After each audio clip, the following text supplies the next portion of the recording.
जय हिंद साथियों। अब तक जो हम पढ़े हैं गुलाम वंश पढ़े हैं, दिल्ली सल्तनत में गुलाम वंश कंप्लीट कर लिया है। और अब जो दिल्ली सल्तनत का दूसरा वंश है वो खिलजी वंश है। और खिलजी वंश में जो शासक आए अभी तक 6 शासक आए हैं, जिनमें कि अलाउद्दीन जो तीसरे नंबर का शासक है वो सबसे अच्छा शासक रहा है इसमें, और उसने काफ़ी काम किया जिससे पेपर में पूछे जाते हैं क्वेश्चन। तो शुरू करते हैं अब।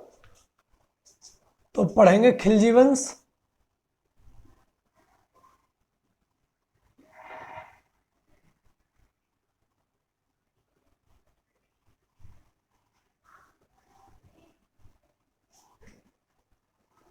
खिलजी वंश, तो जो खिलजी वंश की जो नींव रखी वो जलालुद्दीन फिरोज खिलजी ने रखी, जो कि गुलाम वंश में एक सैनिक था या मंत्री था। और उसने जो सब गुलाम वंश का जो सबसे बाद का शासक था क्यूमर्स, उसको बंदी बनाकर उसकी हत्या कर दी, और उसके बाद उसने खिलजी वंश की नींव रखी। ये जो था एक तुर्क था, यानी कि एक जो था ये तुर्क मुसलमान था। तो किसने जो इसकी जो नींव रखी खिलजी वंश की या खिलजी वंश की स्थापना की,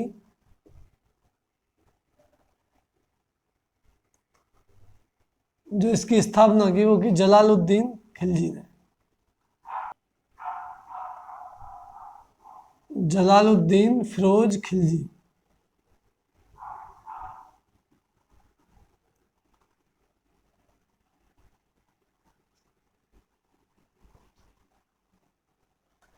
और ये कब रखी? तो 1290 में।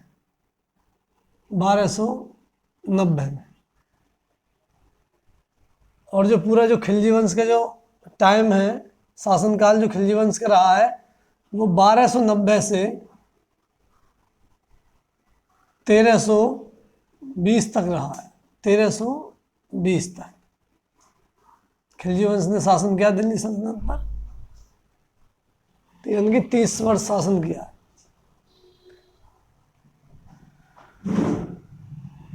तो 1290 में जलालुद्दीन फिरोज खिलजी ने नींव रखी इसकी। जलालुद्दीन फिरोज खिलजी इसका पूरा नाम है, वह जलालुद्दीन खिलजी बोल देते हैं। तो यह कौन था? एक तुर्क मुसलमान था, तुर्क मुस्लिम, तुर्क मुस्लिम था। और जो इसका शासनकाल था वो 1290 से 1296 ईस्वी तक इसने शासन किया। जो दूसरा शासक है खिलजी वंश का वह रुकनुद्दीन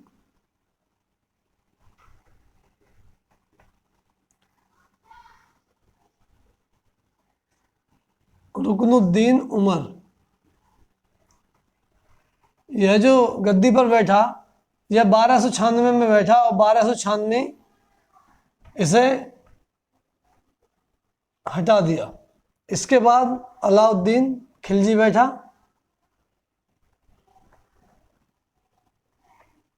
अलाउद्दीन खिलजी, अलाउद्दीन खिलजी से ही पेपर में क्वेश्चन पूछे जाते हैं दिल्ली पुलिस, यू पुलिस में। तो जो इसका शासनकाल है 1296 से 1316 ईस्वी तक। इसके बाद शहाबुद्दीन उमर गद्दी पर बैठा। शहाबुद्दीन उमर गद्दी पर बैठा, और ये कब बैठा? 1316 ईस्वी में। और 1316 ईस्वी में फिर इसके बाद जो बैठा कुतुबुद्दीन मुबारक शाह। कुतुबुद्दीन मुबारक शाह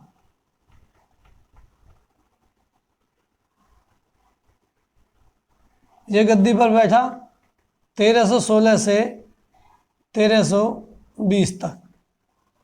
इसके बाद इसके जो बाद बैठा नसरुद्दीन खुसरो खां। नसरुद्दीन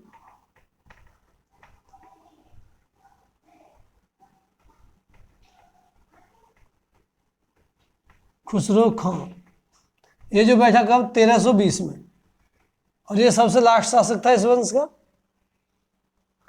तो अब जो हम पढ़ेंगे जलालुद्दीन के बारे में पढ़ेंगे, फिर उसके बाद इसका कोई खास रोल नहीं है, थोड़ा सा रहा 1-2 महीने, फिर अलाउद्दीन के बारे में पढ़ेंगे। अब ये जो था जलालुद्दीन फिरोज खिलजी, जब इसने बलबन के पोते को मार के इसने दिल्ली गद्दी पर बैठा, तो ये दिल्ली की गद्दी पे न बैठ के इसने अलग शासन किया और इसने अपने रहने के लिए भी महल भी अलग बनाया। बस इसके बारे में इतना ही है। अब जो हम पढ़ेंगे अलाउद्दीन खिलजी के बारे में पढ़ेंगे, तो हम पढ़ेंगे अलाउद्दीन खिलजी के बारे में।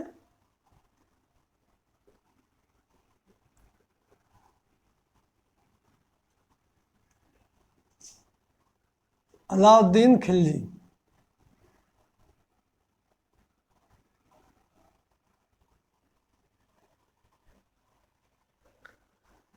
अलाउद्दीन खिलजी जो था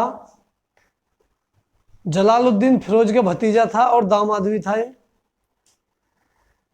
इसने जलालुद्दीन को चाकू भोंक कर उसकी हत्या कर दी थी और उसके बाद जो दूसरा गद्दी पर बैठा, कुछ टाइम बैठा और उसके बाद अपने चाचा की हत्या करने के बाद ये गद्दी पर बैठ गया जलालुद्दीन खिलजी।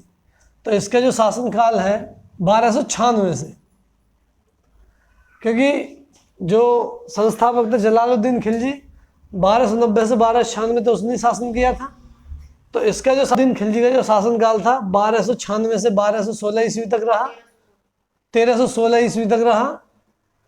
और जो इसने क्या काम किया, जब ये गद्दी पे बैठा तो इसने सबसे पहले क्या काम करा, इसने 4 कण लगाए। 4 कण लेके आए। सबसे पहले कितने लगे? 4 कण तो पहले भी लगाए थे और लेकिन जो सबसे पहले, और ये क्या था, ये एकदम अनपढ़ था। क्या था? अनपढ़। अनपढ़, बिल्कुल ही पढ़ा लिखा नहीं था ये। तो इसने 4 कण लगाए। जो पहला कण इसने लगाया, पहला कर जो इसने लगाया जजिया कर लगाया। जजिया कर जो लगाया, जजिया कर जो लेता था ये नॉन मुस्लिमों से लेता था। सभी नॉन मुस्लिमों से क्या ले? जजिया कर। तो किससे लेता था? गैर मुसलमानों से।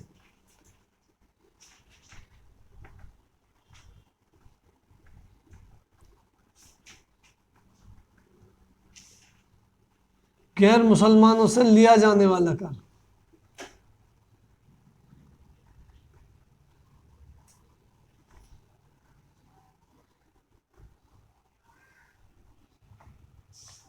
नंबर 2 लगाया जकात लगाया।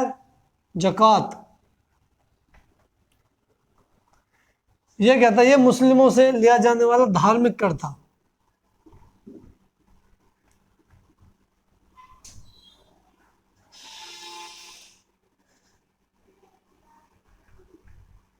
मुस्लिमों से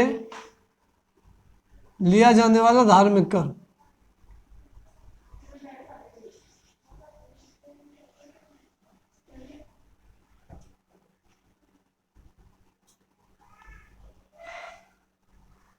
तो ये जो था ये अनिवार्य नहीं था।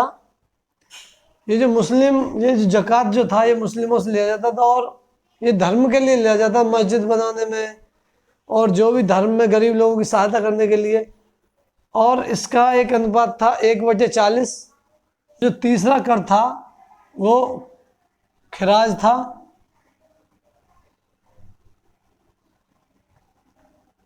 खिराज ये जो था ये लगान था। जमीन से जो लगान के रूप में लेते, क्या था? एक लगान। किससे लेते? जमीन पर।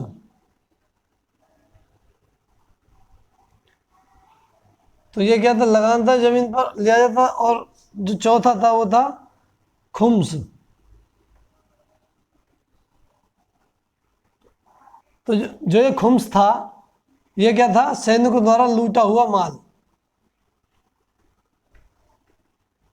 सैनिकों द्वारा लूटा हुआ माल। जो सैनिक जो माल लूट कर लाते थे, तो जो 4/5 तो स्वयं लेता था अलाउद्दीन और 1/5 सैनिक लेते थे। यानी कि 80% स्वयं ले लेता था और 20% सैनिकों को बांट देता था। अब इनसे अलग, इन 4 से अलग इसने और भी कर लगाए। जो कि एक है गढ़ीकर,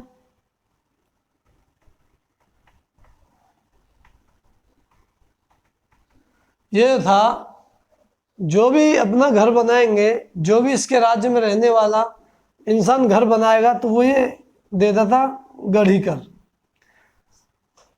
और एक था चरीकर।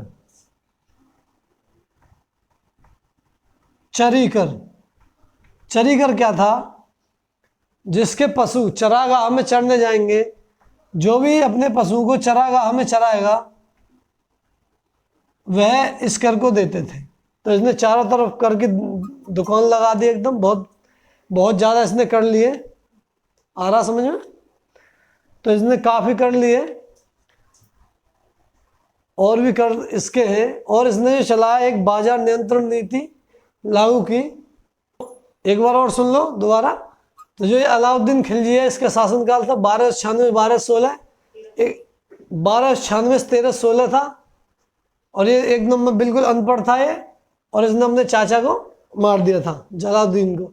इसने जब ये गद्दी पर बैठा तो सबसे पहले इसने क्या काम किया? इसने ये 4 कर लगाए, जजिया, जकात, खिराज और खुम्स। और 2 कर ये भी थे, गढ़ीकर और चरीकर।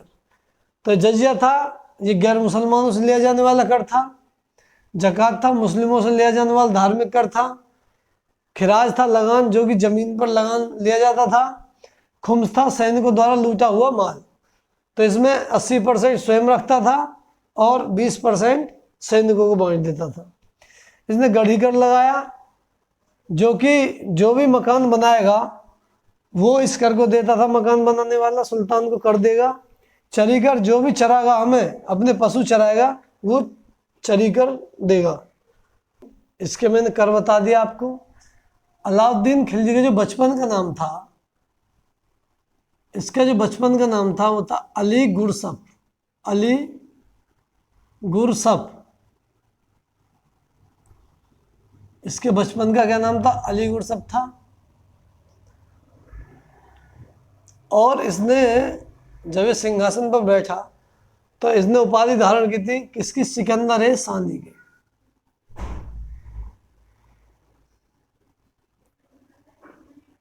सिकंदर सानी। इसने सिकंदर सानी की उपाधि धारण की। हाँ भाई, सिकंदर सानी की उपाधि धारण की। और ये क्या था? ये विश्व विजेता बनना चाहता था, लेकिन विश्व विजेता नहीं बन पाया। लेकिन इसने भारत में, दक्षिण भारत में दबाकर वो जो आक्रमण किए और दक्षिण भारत को पूरा इसने लगभग जीत लिया। और इसे सिंहासन पर जब ये बैठा था तो इसने एक नीति लागू, बाजार नियंत्रण नीति। बाजार नियंत्रण नीति।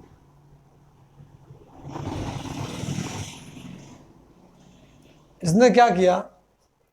बाजार नियंत्रण नीति में इसने क्या किया?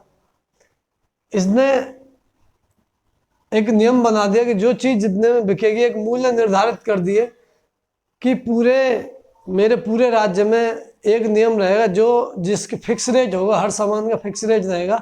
और अलग अगर उससे कम बढ़ती हुए, कम में बेचा या ज़्यादा में बेचता मिला तो उसे सज़ा दी जाएगी, बेईमानी करने पर सज़ा दी जाएगी।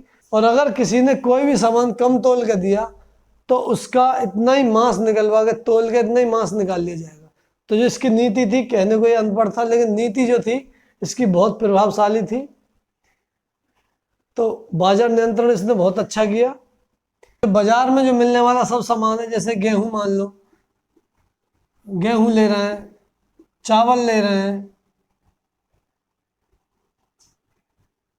दूध ले रहे हैं, या अन्य जो भी खाद्य वस्तु कोई भी ले रहे हैं, तो उनका क्या कर दिया? उसके पैसे क्या करे इसने? पैसे फिक्स कर दिए।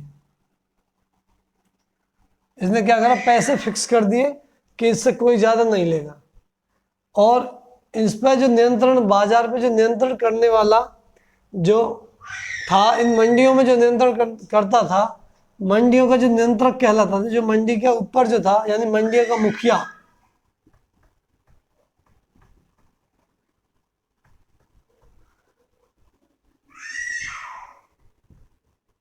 मंडी का मुखिया, जो मंडी का मुखिया होता था उसे जो कहते थे, उसे जो कहा जाता सहना ए मंडी, सहना ए मंडी, उसे क्या बोलते थे जो मुखिया, सहना ए मंडी। और इसने अपना एक गुप्तचर विभाग बनाया जो कि इसे सीधे सूचना इसको देते, इनके ऊपर भी गुप्तचर होते थे कि कहीं ये बाजार से पैसे ले लेगा, ये ना खाने लगे, तो इनके ऊपर भी था। वो सीधी जो सूचना देते वो राजा को देते, यानी अलाउद्दीन खिलजी को देते थे। और इसने स्थायी सेना रखी, हाँ स्थायी स्थायी सेना रखी इसने। और उनका क्या काम करा इसने, हुलिया सेना रखी। और सेना का क्या रखा, हुलिया। जो भी नए सैनिक भर्ती करता था तो उनका नए पुराने टोटल सब का इसने क्या करा, हुलिया बनवाया सैनिकों का, सैनिकों का हुलिया बनवाया जिससे कि उसे पता रहे। और इसने एकता प्रथा को समाप्त कर दिया, एकता प्रथा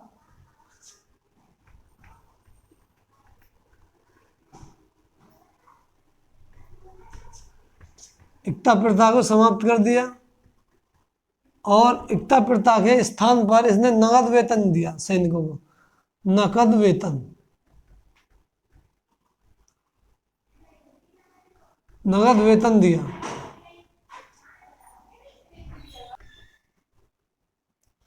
तो इसने नगद वेतन दिया और एकता प्रथा समाप्त कर दी। और वो जितनी भी जमीन थी वो स्वयं ने ले ली।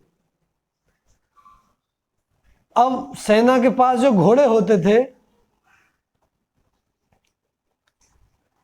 घोड़े को दागने की प्रथा सर्वप्रथम किसने चलाई, अलाउद्दीन खिलजी ने।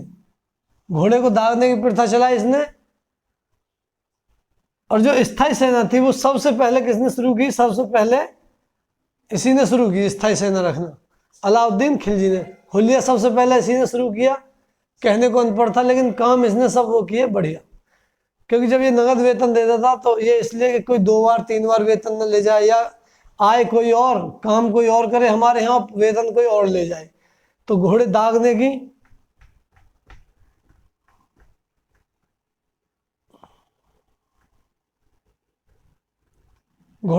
की प्रथा चलाई इसने कि अगर कोई अच्छा घोड़ा दिखा के और कोई गरिया घोड़ा ना लगा दे और बाद में हम युद्ध में हार जाए, लड़ाई में कहीं जाए, तो घोड़ों को दागने की प्रथा चलाई इसने। और इसने जो दान दी हुई भूमि, जो और शासकों ने जो धर्मगुरुओं को दान में दी थी भूमि, जो दान दी हुई भूमि वापस ले ली सभी से, दान दी हुई भूमि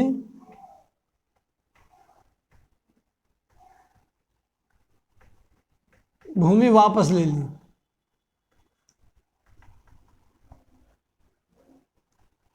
वापस ले लिया, यानी वो खालसा भूमि में परिवर्तित कर दिया।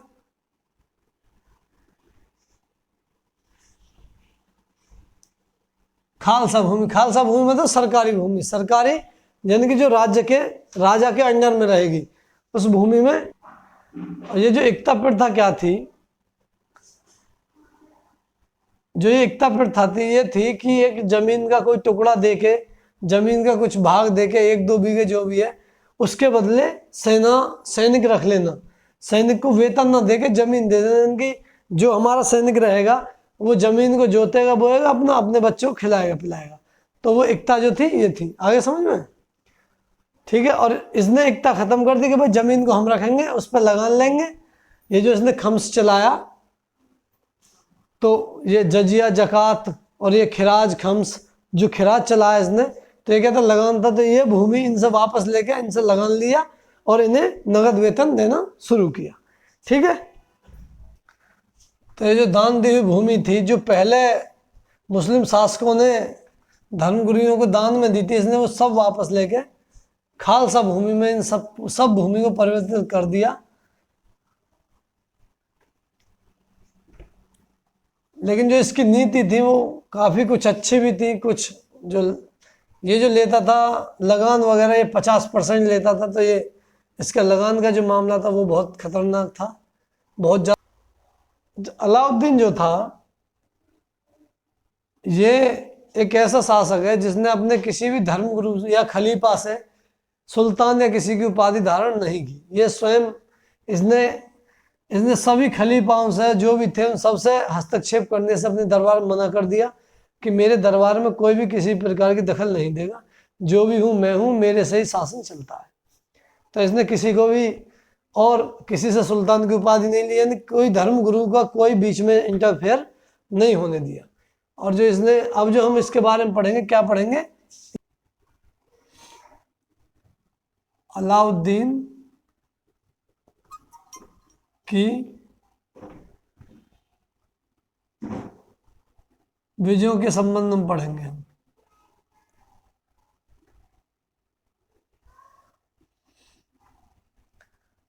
तो इसकी जो विजय है 1299 में इसने गुजरात पर आक्रमण किया। गुजरात पर आक्रमण किया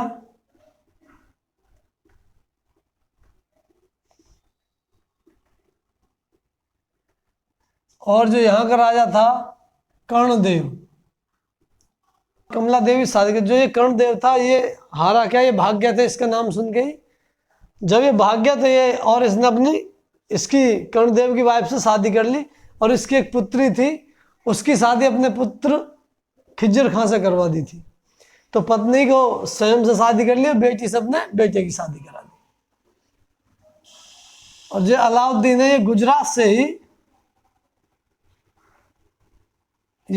से एक हिजड़े को लेकर आया था जिसका नाम था, बताओ भाई क्या नाम था, बताओ, मलिक काफूर। क्या नाम था, मलिक काफूर। चलो तुम्हें थोड़ा बहुत तो याद है। गुजरात विजय में किसको लेके आया था, मलिक काफूर को लेके आया था, मलिक काफूर।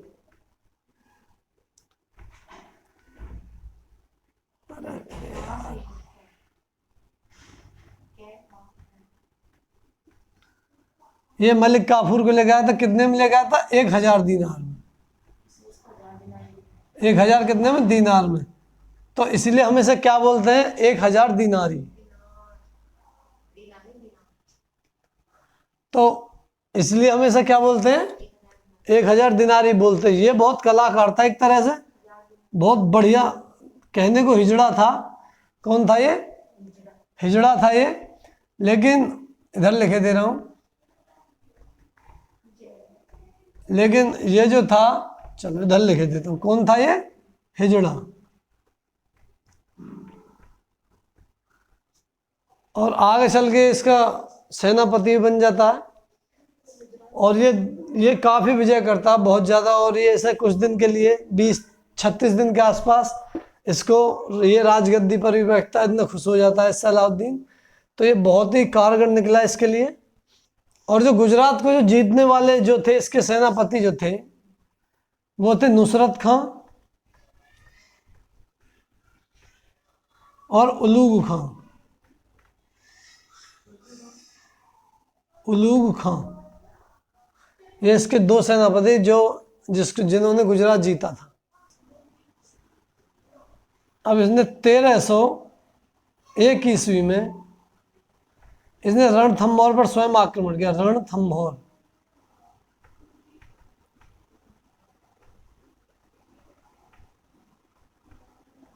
रणथंभौर पर अलाउद्दीन ने स्वयं आक्रमण किया। और जो यहाँ का राजा था, चौहान वंश का था, चौहान वंश के शासक हम्मीर भोज, चौहान वंश के शासक हम्मीर देव को हरा दिया। हम्मीर देव को इसने हरा देते। यहाँ जो रणथंभौर पर जो आक्रमण किया था इसने, क्योंकि भाई चौहान शक्तिशाली होते थे, तो चौहानों को देख के इसने 1301 ईस्वी में रणथंभौर पर स्वयं आक्रमण किया और हम्मीर देव को इसने यहाँ हरा दिया। जो यहाँ दिख रहा है क्या नीचे। और 1303 ईस्वी में इसने चित्तौड़ पर आक्रमण किया।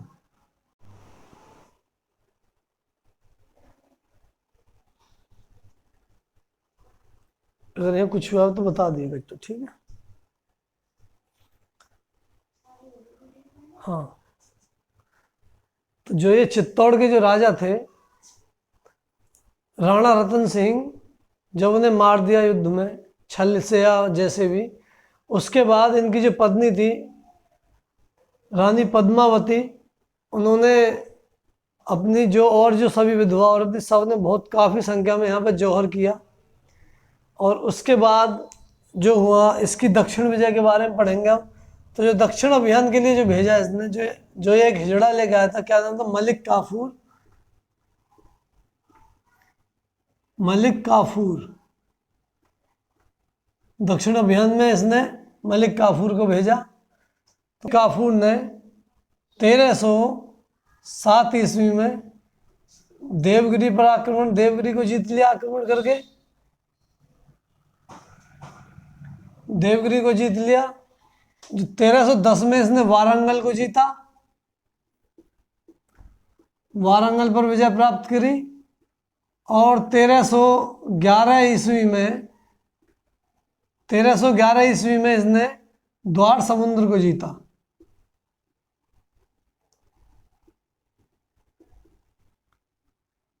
1311 में द्वार समुद्र को जीता। इसके बाद 1313 ईस्वी में 1313 ईस्वी में मदुरई को जीता। मदुरई को जीता इसने। तो इसने, मलिक काफूर ने इसके काफ़ी योगदान दिया और काफ़ी अच्छी विजय की। जो अलाउद्दीन की जो मृत्यु हुई,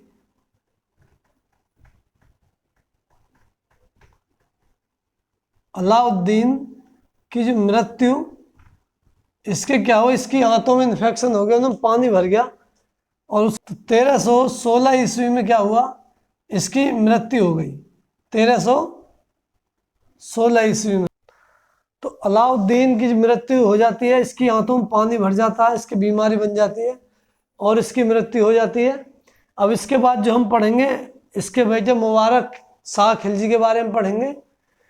तो वो कल वीडियो बनाएंगे उसके ऊपर। दोस्तों कमेंट करके बताना वीडियो कैसी लगी।